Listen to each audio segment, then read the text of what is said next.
ਕਰਨਾ ਜੀ।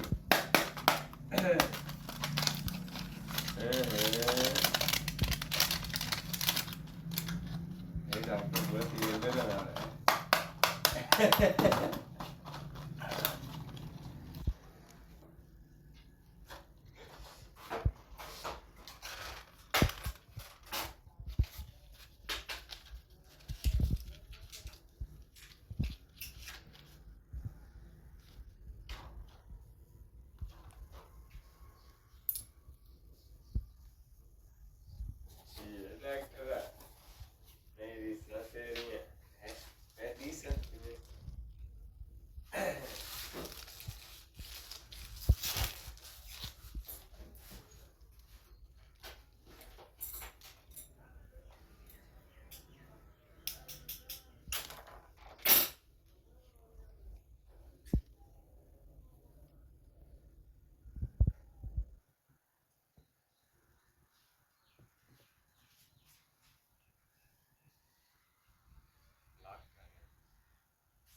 ਅੱਜ ਨਹੀਂ ਡਾਕਟਰ ਵਾਕਈ ਉਹ ਤੋਂ ਗਲੇ ਚ ਪਾਉਣ ਵਾਲਾ ਲੈ